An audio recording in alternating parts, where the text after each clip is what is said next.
Happy Throwback Thursday, YouTube friends and family. Welcome to today's episode because we are going to be using, for the very first time, my 1950s, 1960s vintage Husky ice cream freezer.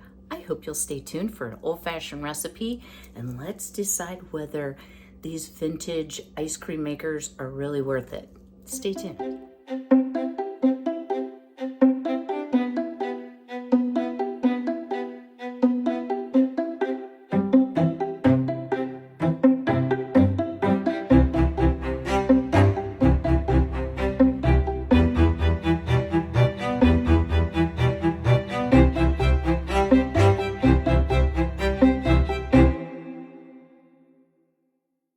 It wouldn't be a Throwback Thursday video without a little bit of history, but I'm going to make it a brief history.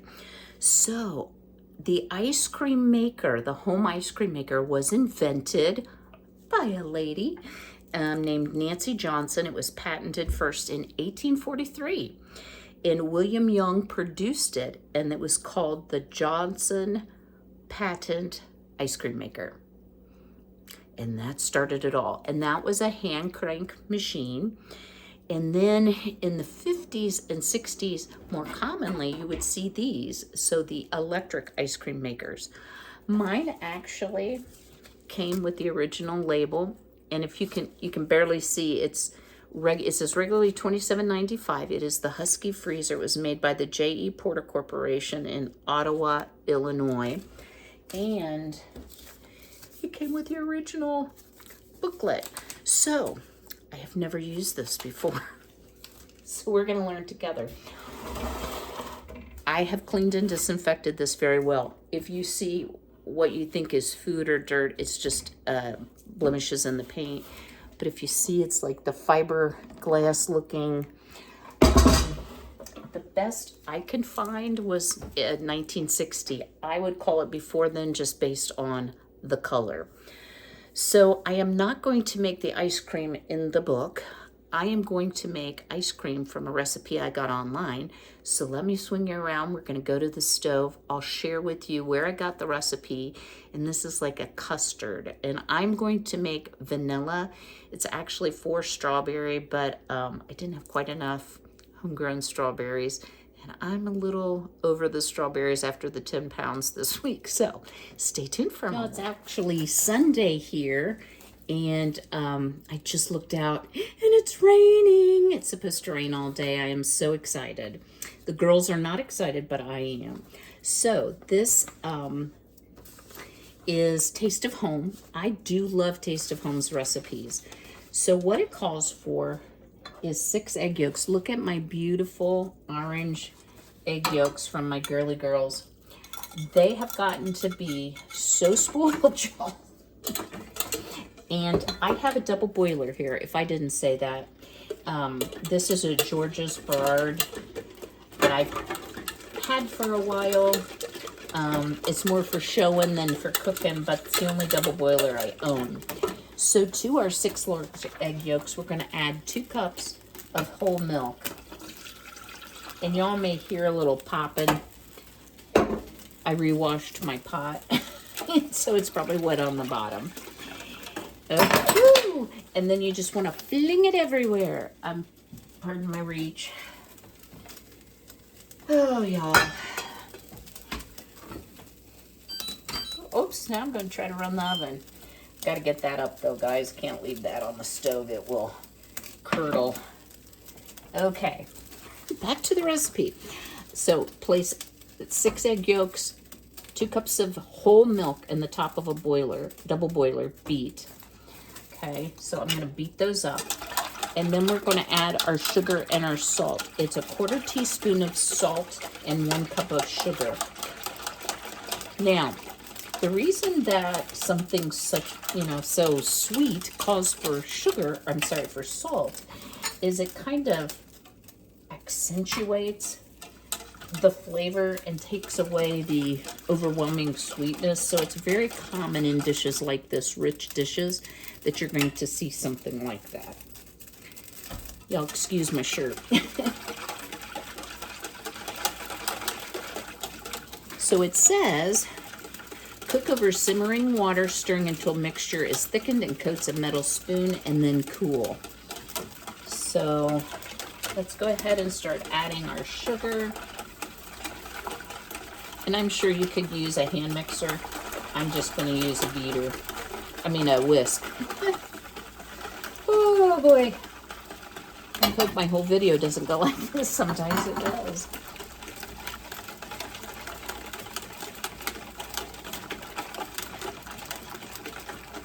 So I'm going to continue to beat this and let it come, the water come up to simmer, cook it until it makes like a custard and coats a spoon. I'll set it off the heat. I'll separate the double boiler and I'll bring you back at that point. Stay cooking and stirring for about 15 minutes. And as you see, it coats the back of a spoon. So,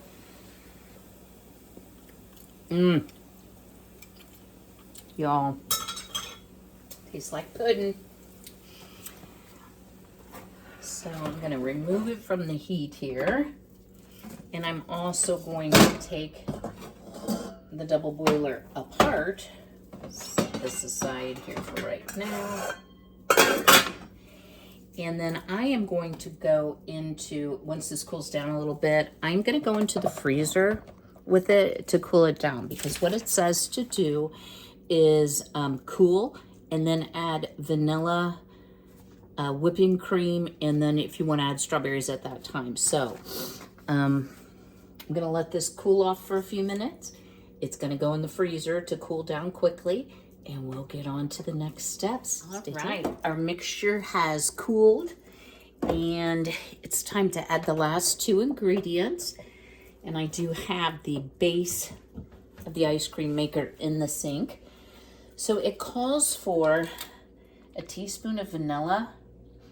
I am going to put a little bit more than that, maybe a teaspoon and a half total.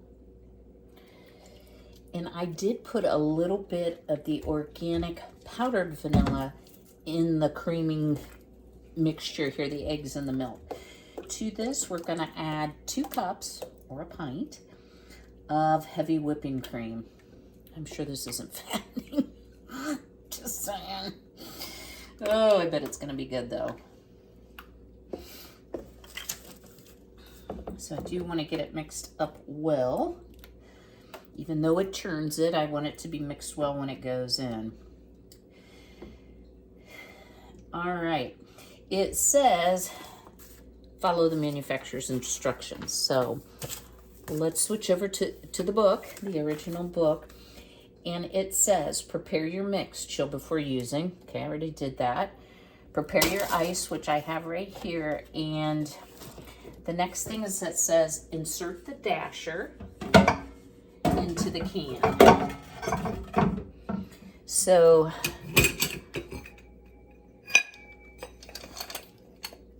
there you go. I think I'm going to put my cream mixture in next so that I don't splash it everywhere, maybe. Maybe. Okay.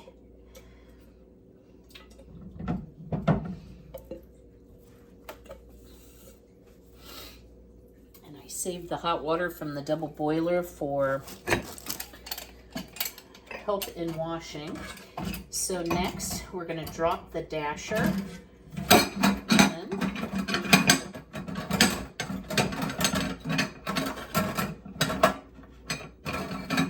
Is that correct? Yep, there we go. And pardon me, I'm going to walk around. And here is our motor. So, I am going to do this in the sink, and I'll show you why here in just a second. Oh, okay, so it doesn't have an on-off switch, but it works. So it slides in, and oops, it's not real easy to get together, guys, but it does go together. I've had it together apart. Okay. I'm gonna ball shoe it in there. Let me get this together. Hold on. All right, oh, I thought I was recording. I wasn't. So I put the cream mixture in the can. I put the dasher in the can. According to the manufacturer's instructions, I've alternated ice and rock salt in a certain proportion. It will say so in your manual. Now, you may notice, let's see if I can find it and show you, there's a hole right here. And that is to let out any excess brine. So it says after about 15 minutes, add the remaining 1/3 cup of salt. So here we go, guys. Not exactly quiet. Well, it's quite possible I might be deaf. That is the loudest thing. It sounds like a jet engine. It would be nice to do it outside. So it's been 15 minutes. I did add a little bit more ice before I brought you back here. Just, I wanted to see, because I went through that whole bag of ice, if my regular size ice cubes will work, and they absolutely will. Now, when do you know if it's done or not?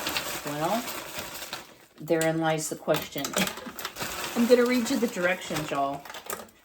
You know, I think a lot of things in the 50s were like, and you figure it out, right? When ice cream has become agitated and becomes a consistency of heavy whipping cream and is ready for packing, but it says you will know when the motor labors. So I'm going to plug them back in. As you see down here, we have good frost going. And we'll just see how long it takes. Now, the actual instructions say to pack it and freeze it in this large canister. I don't have a big enough area in my freezer, so I'm going to be packing it into, I'll call it Tupperware, you know, freezer containers for our use. So here we go. Ready for the noise? That's all. I've taken off the motor, and we're going to pull out the cylinder with the dasher. I need a third arm, and I don't want that to fall on the floor. Let's set this up here. You all, I am so impressed. It is beautiful, beautiful ice cream. Now, the actual directions, you got to realize this is not a 2023 appliance, say to take another pint, which would be 2 cups of the rock salt and ice, and fill up the entire container, the teal colored container, overtopping the metal cylinder completely. Cover it with burlap and let it freeze. Well, I'm not going to do that. Number one, I don't have the ice. Number two, I'm going to put it, as you see here, in a Tupperware. Let's take a taste. Oh my goodness, y'all. Woo! Watch out, briars.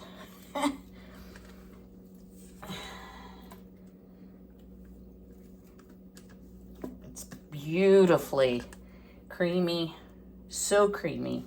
If you get your proportion to ice and salt wrong, it can get grainy, it says, if it freezes too fast. This is about as creamy as like a pudding almost.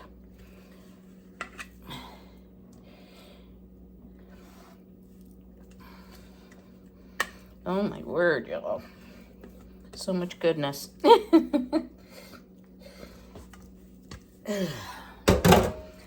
All right, let me get this smoothed out. I'm gonna dish myself up a dish. Excuse the way my hair looks. Just realized it's standing straight up. And we'll taste this, and I will evaluate our Husky 1950s electric ice cream maker. Stay tuned. Okay, y'all, it's time to evaluate. That motor's still warm.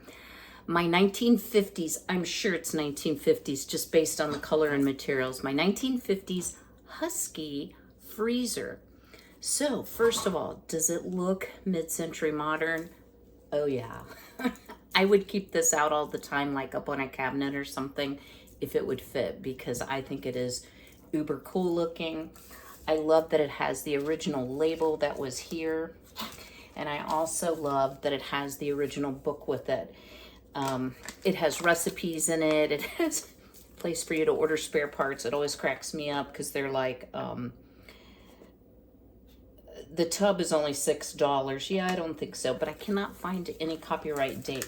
But just by the looks of it, I'm going to say it's late 50s, maybe 1960, but I think it's still in the 50s. Does it do what it says it was going to do? Oh my word, y'all. It worked so well. 25 minutes from the time I put the ice cream in with the salt and the ice, I had beautiful, creamy, delicious, and we're going to do a taste test, ice cream. I'm so, so, so impressed. Was it easy to use? It was. I will say one thing about it. This has got to be the loudest thing. It sounds like a jet engine. So that piece of it, I would have to mark it down. Will I use this again? Absolutely. Would I buy it again? I believe I paid $15 to $20 for it, and it even came in the original box, at a thrift store. So yes, I would definitely make the purchase again. Let's give a taste to our ice cream, don't we? Yes, let's do that. Y'all, look at that beautiful, creamy, creamy ice cream. So this is kind of the consistency, I would say, between a soft serve. It's a little harder than soft serve, but oh, it's amazing. I'm out to lick the beater.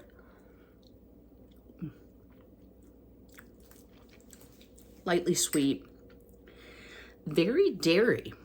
Like you can really taste the real cream, the real sugar. Y'all, this is a winner. You could add any type of fresh fruit to it. You could add chocolate, cocoa, etc., etc. So I think the possibilities are just about endless. I hope you've enjoyed today's Throwback Thursday. I've been dying to get this thing out, but I was trying to wait until it was like, you know, at least a little bit warmer, not be eating ice cream in the dead of winter. So I'm really glad I got to use it, and I will be using it again for sure. So don't forget, if you would please, and you enjoyed the video, smash that like button. Drop me a comment below. Do you have an ice cream maker? Is it vintage? Tell me a little bit about your ice cream maker. What's your favorite flavor? All right, I will see you all a little bit later this week. But until then, be healthy, be well, be blessed. Take care.